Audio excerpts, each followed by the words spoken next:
How's it going, everybody? This is Andy with Harissa Sports. The 2023 Premier League season is in the books, and while it wasn't the best season for my team, Liverpool, a lot of really exciting games and moments happened throughout the season. The relegation battle was very interesting at the end. Brighton and Aston Villa are going to be in Europe next season, and Newcastle's going to be in the Champions League. Lots of things happened, but in the midst of all that, there were standout players. And so I am doing my 2023 Premier League Team of the Season. And we're just going to jump straight into this starting 11. I am basing this off of the best 11 players that played in the Premier League this season, in my opinion. Not necessarily how their team did, not necessarily where their team finished, but the best players for each position. So first and foremost, I'm going to start out with the goalkeeper. I think the best goalkeeper in the league this season was Alisson of Liverpool. I think if it weren't for Alisson, Liverpool would have finished much lower, probably 7th, 8th place maybe. He stopped tons of goals, made huge saves, kept Liverpool in games, kept Liverpool's 1-goal leads in big games. You can definitely make a shout for a guy like Nick Pope or Raya from Brentford. I think Raya had the highest save percentage, but Alisson had the most goals prevented. I think the most XG prevented. So he's going to be my goalkeeper of the season.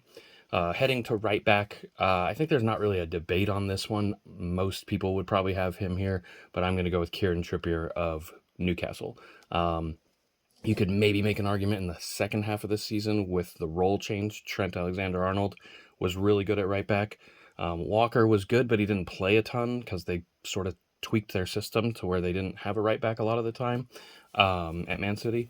But Trippier was, from day one to the end of the season, very consistently good. And obviously, Newcastle had one of the best defensive records in the league, so he's my right back.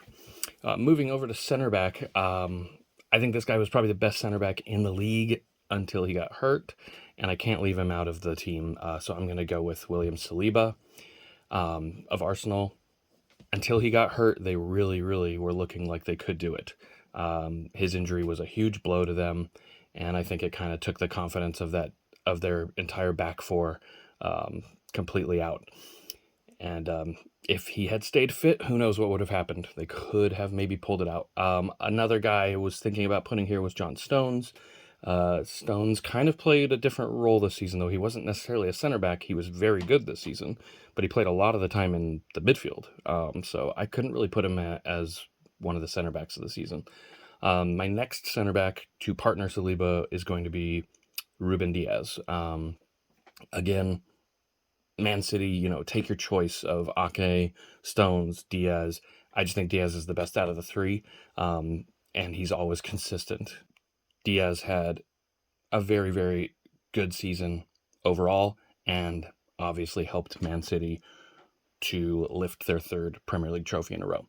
I just want to give a shout out to Sven Botman. I almost put him in this back four as a center back, but I feel like you have to have at least one Man City player in there, considering they won the title and they had one of the top defensive records in the league.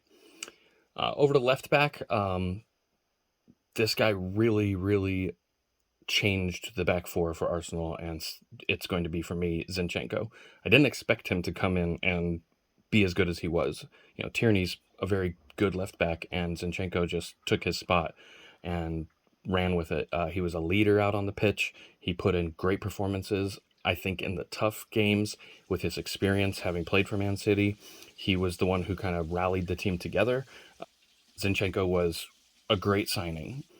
I will give a honorable mention here to Estupiñán from Brighton. He was fantastic at left back all season. Moving into the midfield, I'm going to go center mids first. So we are going to do the obvious one first, which is, of course, Kevin De Bruyne. He was probably the second place player for player of the season. Honestly, this guy is unbelievable. He can do it all. He somehow is able to play passes that nobody else can see. And in big, big games this season, he showed up every time. He scored some massive goals, especially against Arsenal in those games you would kind of call the title deciders. if Arsenal doesn't lose those games, maybe they do win the title. I would say that, Rodri could go in this team, or Palhinha from Fulham. But I'm just going for the best players in their positions. I believe De Bruyne had a better season than both of them. And my next midfielder who will partner De Bruyne is Martin Odegaard from Arsenal. Um, Again, Arsenal had a great season. They didn't pull it off in the end, but I have to say Odegaard was one of the best midfielders in the Premier League this season, if not the best, next to De Bruyne. So I would, if I'm putting the two top midfielders that I thought had the best seasons, it's going to be De Bruyne and Odegaard. You can definitely make arguments for Rodri, Palhinha. You could make an argument for Gundogan. Honestly, Gundogan was fantastic this season as well. But for me, Odegaard and De Bruyne were the two best central midfielders in the Premier League this season.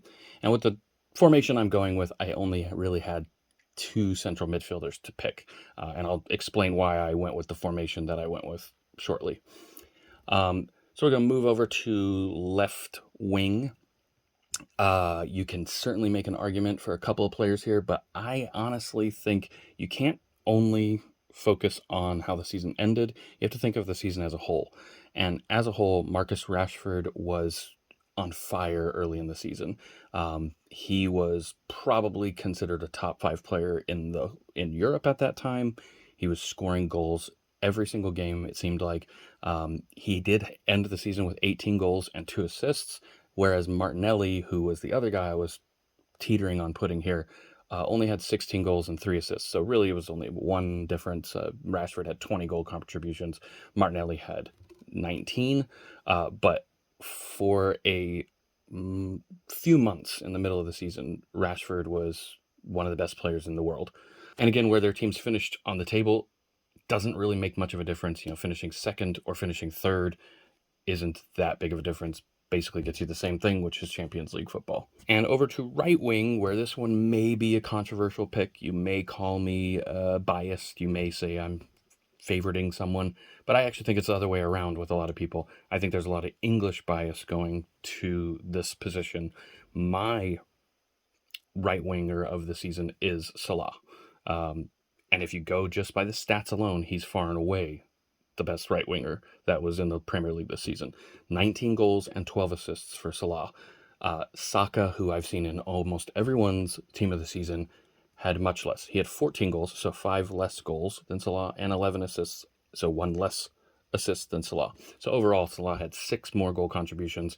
In my opinion, Salah was in a worse performing team as well. Liverpool were not hitting their heights, and Arsenal was having their best season in many, many years. I think people are putting Saka in there as a nice English player that had a great season, and it feels like maybe Salah didn't have his best season, but he still had a better season than Saka, and so I can't leave Salah out. He is in my team as a right winger. And then I'm just going to talk about the 2 strikers I have up front at the same time. I had to do this formation to make sure that I got both of these guys in here. I could have gone 4-3-3, but then it wouldn't have made sense to have them both. But you can't leave out Harry Kane from the team of the season with the season that he had. And of course, the other one everyone knows is going to be Haaland. Haaland, 36 goals, broke the Premier League goal scoring record.